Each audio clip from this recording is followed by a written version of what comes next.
Welcome to Y'all Need Help, where we read your relationship posts and offer our advice. I'm Letters. And this is OffMeta, and we've been in a healthy, stable relationship for 12 years now, and we want to make sure that everybody else can get to where we are. So sit back, relax, and enjoy the show. Our marriage hasn't been going well. It's ice cold. I'm miserable. We are like roommates that happen to raise kids together. A couple of months ago, my wife got mad at me about something and was snarky with me. I made some comment under my breath, I know, not healthy, about the only time she talks to me is when she's mad about me for something. She told me to speak up, so I said it again. She snapped back, maybe that should tell you something. That's not a particularly horrible situation, but I think it says something about our relationship. Fast forward a week. I got COVID, caught it from her family, by the way. She was so mad at me, made it all about her and how it inconvenienced her, and honestly didn't give a shit about how sick I was. I isolated in our bedroom away from her for 11 days. She did take care of me by bringing food, etc., but we really didn't talk or text much. About a week and a half to 2 weeks ago, after I was recovered from COVID, I told her we don't have to talk right now, but I felt like things weren't going well pre me being sick. I said I would like to find a time to talk about our relationship and figure things out because we both deserve to be happy. This was a really tough thing for me to do, but I was relieved when she completely agreed with me. Fast forward 4 or 5 days, I bring it up and she says, not right now. Okay, I asked when she would want to. She just said, sometime. It's been another week. She is acting normal, our normal no intimacy roommate style relationship. I'm so frustrated. I feel so alone. I just want to talk to her, but the bitterness is just welling up within me. She seems so indifferent. Do I push the issue? Check out? I honestly don't know what to do. I don't want to push things and make things worse. I'm definitely the more emotional of the two of us, and have made arguments in the past worse because I can push too hard. So I definitely think that these are the type of stories where my advice could be seen as a little dramatic or anything like or whatever, but I don't like that recently it feels like a lot of these relationship stories have been men being overly emotional about things that they should just be taken care of. Once I got COVID, if my wife, right? Yeah, wife. If my wife was still being shitty to me, that's a divorce as soon as I get better. I mean, she was feeding him. Yeah, it's like that's the bar is so low. Is, oh, I got COVID and my wife helped me stay alive with the bare minimum of bringing me food, which, I mean, he could have probably still even done himself, so it wasn't even like she did something he couldn't do. Well, depending on how sick he was. Yeah, depends on how sick he was. I doubt he was that sick if he wasn't in the hospital, which it sounds like he wasn't. And you're telling me that you're still even entertaining being in this relationship? The reason why he's not happy is because he's being pathetic and he is not doing the things that will lead to his happiness. Step one of leading to his happiness is he needs to find a different wife. I don't know if I'm going to say better or not, because I don't know if maybe he's a certain way that's getting her to be crappy, and then in return he's being upset because she's being crappy, but it's somehow his fault or something. Yeah. But it sounds like she's just being an asshole for no reason. Did he mention if they had kids? No, and I don't remember. I didn't check too far into the comments. I don't think so, though. Yeah, because I think that if they don't have kids, then it's definitely a lot more cut and dried. Like, she does not respect him. She might not even love him. Yeah. She doesn't like him, and that's the worst. Yeah. If they have kids, maybe they can go to counseling, but it probably is not salvageable. With this level of indifference, it's like, it'd be one thing if they were getting into fights and anger, because it's like, okay, if you're angry, then you at least still care. I mean, that's not good either, but it's more salvageable. You could find out what's making you angry and work on it. Yeah. If you're indifferent, if you are indifferent, that's just it. You don't care. Yeah. And so there's nothing to work on because there's no emotion there whatsoever. Yeah. And I think you touched on something really important, which is she doesn't respect him. Yeah. If your wife doesn't respect you, that relationship is over. I don't know what they're waiting for. Maybe he's paying the bills. Maybe she doesn't want the, I forget what it's called, but the stigma, the stigma of being a divorced woman, but he needs to leave. I mean, he already signed up for marriage with someone where maybe things were amazing before and he just didn't talk about it because, we don't have 100% of the facts. No. But as soon as it started getting to where it is now, it was time to leave. You made the mistake of signing the marriage business contract with somebody who wasn't in it for the long haul. Just get out before you end up having to do that lifetime alimony, which is freaking ridiculous. I don't know if you know this, but in some states, once you've been married for, I want to say 10 years, if you get a divorce for whatever the reason is, if you get a divorce, you have to pay your wife lifetime alimony. That's crazy. It's stupid. It is 100% stupid. And that's part of the reason why I read a lot about that stuff, is because there's a lot of guys out here who do what this guy did. They get into terrible marriages and then they try to work it out. But what's really happening is the wife is just hanging out until she hits that 10-year mark. And then she just leaves. Yeah. She'll just stay there. She'll treat him terribly. I hate using this word, but it's how I feel. He's dumb and weak because he is staying and he's not taking care of himself. And she just bides her time. And then as soon as the 10-year mark hits, it happens in it's funny. It happens in a lot of celebrity relationships too. I was reading this one. I forgot what the main point of his thing was, but I think he was a divorce lawyer. And he was like, look at some of these marriages. And it was like 10 years and 1 month, 10 years and 5 months, 10 years and 3 months. And he's like, do you know what these all have in common? And he's like, these are all my, not patients. Oh God, what do lawyers have? Clients. These are all my old clients. I used to be a celebrity lawyer. These are all my old clients. And when their wives were divorcing them. And he's like, do you see the pattern? And that was where I learned about the 10-year mark. Oh, wow. And it was either New York or California. I forget the point. Or excuse me, I forget the place.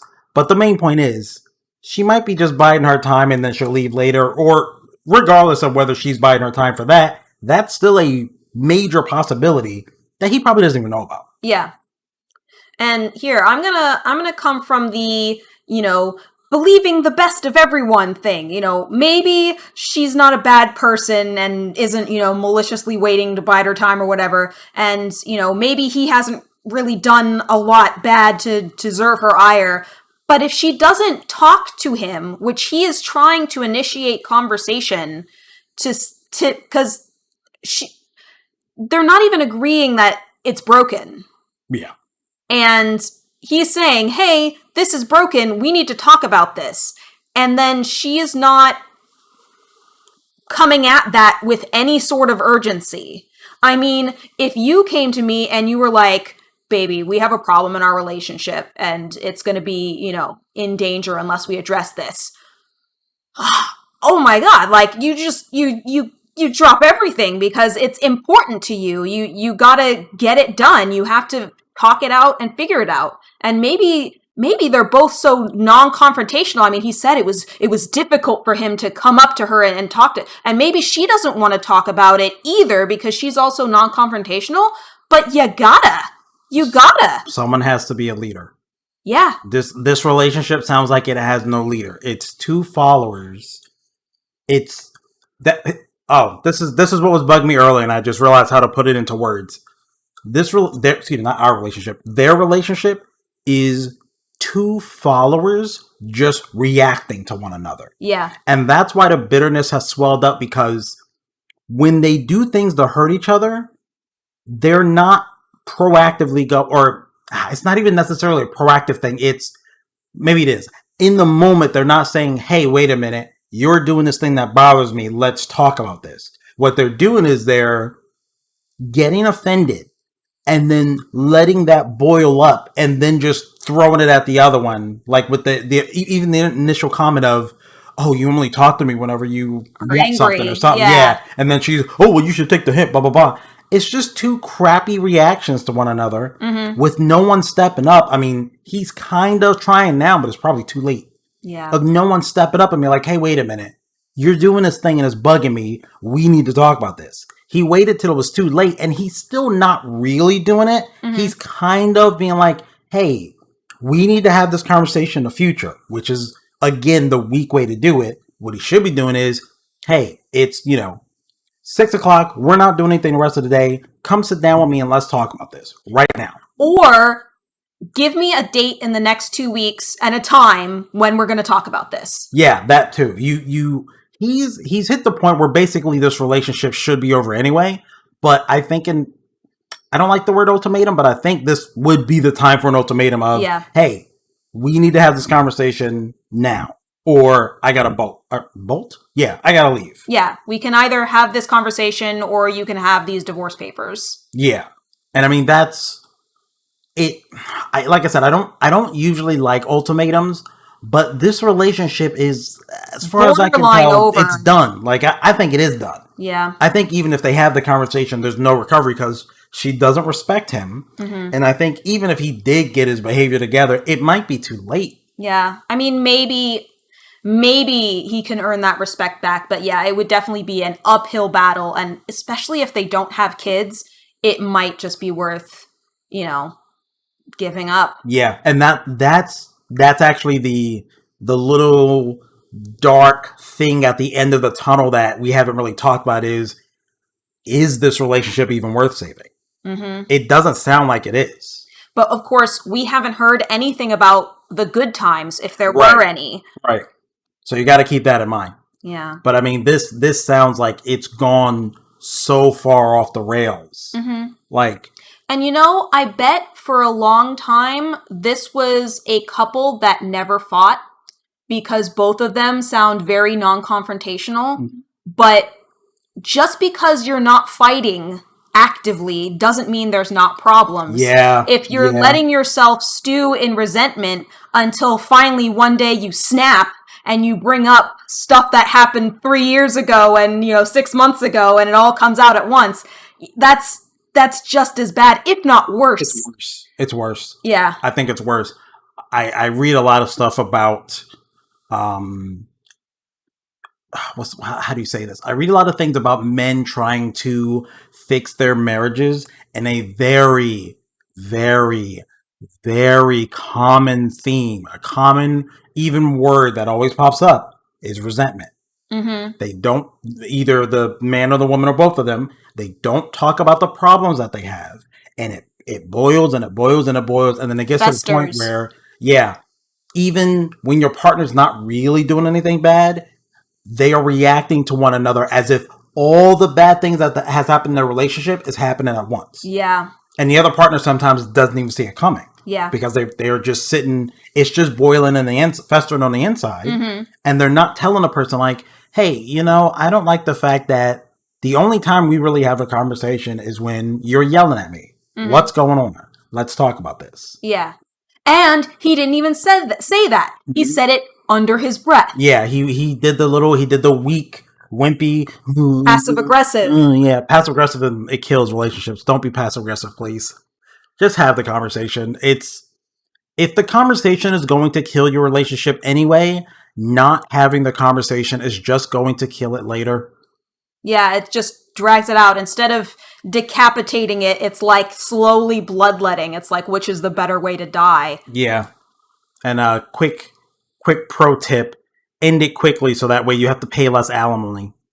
Not to mention, you have more time to try to find someone new if you want to. Yeah, do it while you're younger. You're better looking, you're more in shape. Don't waste your life and your health with someone where a relationship is going to fall apart anyway, and then your new partner has to now deal with the older, more injured version of yourself. Yeah. Bounce when the bouncing is good. Get out while you can still be attractive and be less, it's not damaged. What's the word I'm trying to think of? Less jaded about relationships. Yeah, because it's like, would you rather be having your baggage be just one suitcase or 4 roller bags that you're trying to drag behind you? Don't do that to your next partner. Don't be like these two. Don't let it fester. Have a leader in your relationship, figure it out, please. Have the conversations. Yeah, don't let it fester. What do you guys think? Tell us in the comments down below. If you like what you heard today, be sure to subscribe and hit that bell. Thanks for tuning in to Y'all Need Help.